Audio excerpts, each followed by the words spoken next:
NSS SNDPയും യോജിക്കാനുള്ള തീരുമാനത്തിലേക്ക് എത്തിക്കൊണ്ടിരിക്കുന്ന ഈ സന്ദർഭത്തിൽ അങ്ങനെ ഉണ്ടെങ്കിൽ വളരെ സന്തോഷമായി, വളരെ വളരെ സന്തോഷമായി, ആനന്ദമായി. സന്തോഷമല്ല, അതിനപ്പുറത്ത് ആനന്ദമായി. ഒരു തരത്തിൽപ്പെട്ട സാംസ്കാരിക, സാമുദായിക, സാമൂഹിക സംഘടനാ ഭേദത്തിലും ഭിന്നിച്ചു നിൽക്കാതെ നാം ഒന്നിച്ചു നിൽക്കണം എന്നുള്ള അവബോധം എല്ലാ സംഘടനകൾക്കും ഉണ്ടായാൽ പരമമായ മഹിമയിലേക്ക് ഈ ധർമ്മവ്യവസ്ഥ ഉയരും. അപ്പോൾ അത് വളരെ സന്തോഷകരമായൊരു വാർത്തയാണ്. എനിക്കറിയില്ല, ഇതിനെപ്പറ്റി മനസ്സിലാക്കിയിട്ടില്ല. യോജിക്കാനുള്ള തീരുമാനത്തിലേക്ക് എത്തിക്കൊണ്ടിരിക്കുന്ന സന്ദർഭത്തിൽ അത് എത്തണം.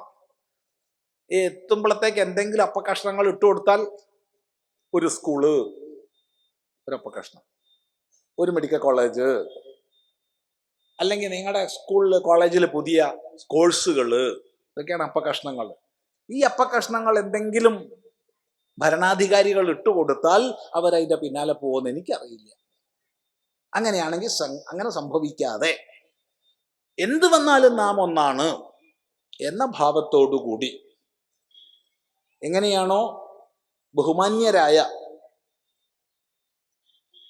മന്നത്ത് പത്മനാഭൻ, ശങ്കർ, ശങ്കർ, ഇവർ രണ്ടുപേരും ഒന്നിച്ച് നിൽക്കണമെന്ന തീരുമാനത്തോടുകൂടി 5 സ്റ്റെപ്പ് അയാൾ വെച്ചാൽ 10 സ്റ്റെപ്പ് ഞാൻ വെക്കും, അത്ര പോലും ഐക്യമാണ് നമുക്ക് പ്രാപണീയമായത് എന്ന് രണ്ടുപേരും പറഞ്ഞിരുന്ന സ്ഥിതിയിൽ വലിയൊരു പ്രതീക്ഷയും ഉയർച്ചയും ഉണ്ടായിരുന്നു ഇവിടെ. പക്ഷെ എന്ത് സംഭവിച്ചു?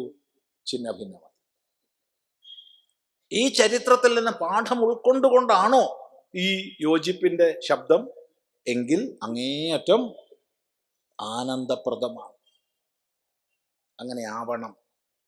ഏതപ്പകഷ്ണങ്ങളല്ല, അതിനപ്പുറത്ത് വന്നാലും ഞങ്ങൾ വേർപിരിയില്ല എന്ന മട്ടിൽ നാം ഒന്നാണെന്ന ഭാവത്തോടുകൂടി മുന്നോട്ട് പോയാൽ ഒരു വലിയ ശക്തിയായിട്ട് കേരളീയ ഹൈന്ദവ സമൂഹം മുന്നോട്ട് പോകും.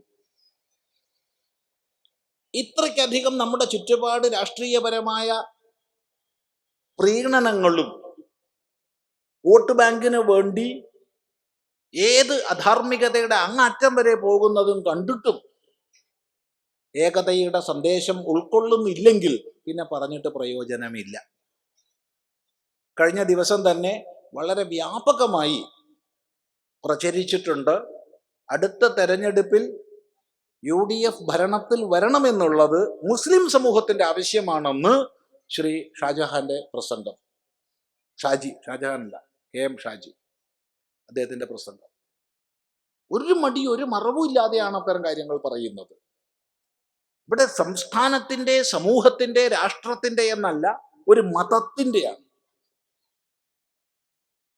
അതുകൊണ്ട് UDFന്റെ ജയം എന്നുള്ളത് മതത്തിന്റെ ജയമാണ്, മതത്തിന് വേണ്ടിയാണെന്ന് പറയുന്നവര് ചേരുന്ന മുന്നണി.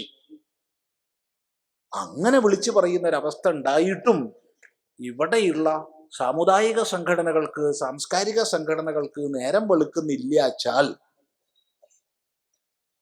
പിന്നെന്താ പറയുക? അതുകൊണ്ട്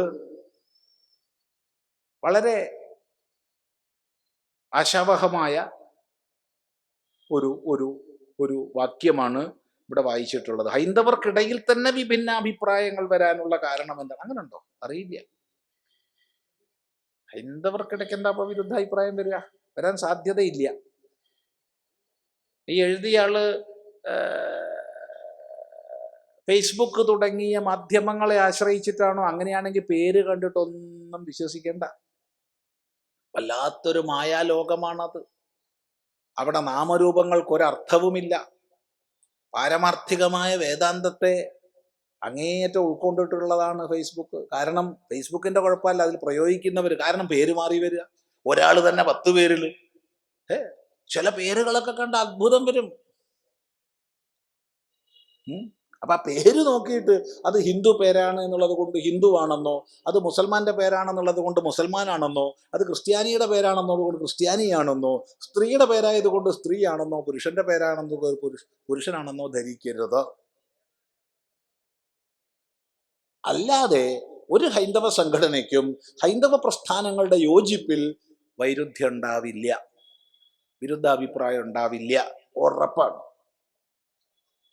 ഈ ഭിന്നതകൾ സംഘടനകൾക്കിടയ്ക്കുണ്ട്. ഇനി തന്ത്രത്തിന്റെ ഭാഷയിൽ പുറമെ വിരുദ്ധത കാണിക്കുകയും അകം കൊണ്ടൊന്നായിരിക്കുകയും ചെയ്യുന്ന രീതിയും ഉണ്ട്. ആവേശഭരിതരായി അണികളെ ഒന്നിച്ചു നിർത്താൻ വേണ്ടിയിട്ട് വിരുദ്ധത പറയും, പക്ഷെ ഒന്നായിരിക്കും, ഫലം വരുമ്പോൾ ഒന്നായിരിക്കും ഇഫക്റ്റ്. അങ്ങനെയുണ്ട്. അതൊക്കെ നമ്മൾ എന്താന്നുള്ളത് സൂക്ഷ്മമായി പഠിച്ചാൽ മാത്രമേ പറയാൻ കഴിയുള്ളൂ. ഏതായാലും ഇവിടെ ഒരു NSSന്റെ SNDPന്റെ യോജിപ്പ് ഉണ്ടാവുകയാണെങ്കിൽ അങ്ങേയറ്റം ഹാർദമായി അത് സ്വാഗതം ചെയ്യപ്പെടുന്നു. അത് കേരളീയ ഹൈന്ദവ സമൂഹത്തിൽ, തദ്വാര കേരളത്തിൽ മൊത്തത്തിൽ വലിയൊരു ഉയർച്ചയ്ക്കും ഉണർവിനും കാരണമാക്കും. ഇത് മാത്രമേ ആ വിഷയത്തിൽ പറയാനുള്ളൂ.